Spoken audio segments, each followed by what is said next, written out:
ಎಲ್ಲ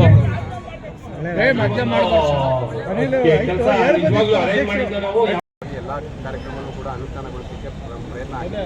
ಸಣ್ಣಪುಟ್ಟ 1-2 ವಿಚಾರಗಳು ಇರ್ತವೆ, ಅದನ್ನು ಹೇಳಿದ್ದಾರೆ. ಅದನ್ನು ಕೂಡ ಮುಂದಿನ ದಿನಗಳಲ್ಲಿ ಸರಿಪಡಿಸ್ಕೊಂಡು ಅದನ್ನು ಕೆಲಸ ಮಾಡಲಿಕ್ಕೆ ಕೂಡ ನಾವು ಎಲ್ಲ ಆಡಳಿತ ಮಂಡಳಿ ಮತ್ತು ನೌಕರರು ಮತ್ತು MD ಅವರೆಲ್ಲ ಸೇರಿ ತೀರ್ಮಾನ ತಗೊಳ್ತೀವಿ.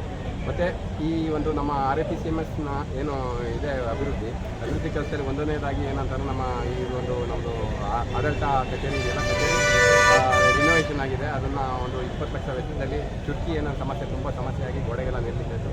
ಅದನ್ನು ಚುರ್ಕಿ ಹಾಕಿಸಿ ಮತ್ತು ಎಲೆಕ್ಟ್ರಿಕಲ್ ಕೆಲಸ ಎಲ್ಲ ಮಾಡಿಸಿ ಮತ್ತು ಬಣ್ಣ ಹೊಡಿಸಿದ್ದೀವಿ. ಅದು ತುಂಬ ಈಗ ತುಂಬ ಸುಂದರವಾಗಿ ಕಾಣ್ತದೆ ಆಡಳಿತ ಕಚೇರಿ.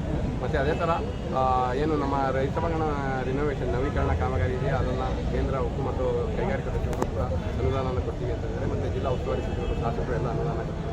ಅವರು ಅನುದಾನ ಬಳಸ್ಕೊಂಡು ಕೆಲಸ ಮಾಡೋ ನಿಟ್ಟಿನಲ್ಲಿ ನಾವು ಕ್ರಮ ಕೈಗೊಳ್ತೀವಿ. ಮುಂದಿನ ದಿನಗಳಲ್ಲಿ ಅದೇನಾದ್ರು ಸಣ್ಣ ಪುಟ್ಟ ವ್ಯತ್ಯಾಸವಾಗಿ ಶಾರ್ಟೇಜ್ ಆಯಿತು ಅಂತಂದರೆ ನಮ್ಮ ಸಂಸ್ಥೆ ವತಿಯಿಂದ ಕೂಡ ಹಣನ ಹಾಕಲಿಕ್ಕೆ ಕೂಡ ನಾವು ಬದ್ಧರಾಗಿದ್ದೀವಿ ಅಂತ ಹೇಳ್ತೀವಿ.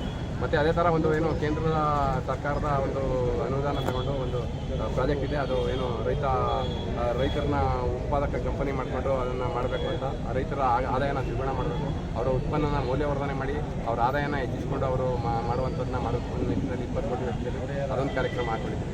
ಈ ದಿನ ಏನು ನಮ್ಮದು ವಾರ್ಷಿಕ ಮಹಾಸಭೆ ಇತ್ತು, ತುಂಬ ಯಶಸ್ವಿಯಾಗಿ ನಡೆದಿದೆ. ನೀವೆಲ್ಲ ಕೂಡ ಇಲ್ಲಿ ಬಂದು ಅದನ್ನು ಕಲಿಸಿದ್ದೀರ. ನೀವೆಲ್ಲ ಈ ಬಂದಿದ್ದಂಥ ಷೇರುದಾರರು ಮತ್ತು ಎಲ್ಲ ನೌಕರರು ಮತ್ತು ನಮ್ಮ ಆಡಳಿತ ಮಂಡಳಿ ಮತ್ತು ಮಾಧ್ಯಮ ಮಿತ್ರರಿಗೆ ಧನ್ಯವಾದ ಹೇಳಲಿಕ್ಕೆ ನಾನು ಕೂಡ ಇಷ್ಟಪಡ್ತೀನಿ. Thank you.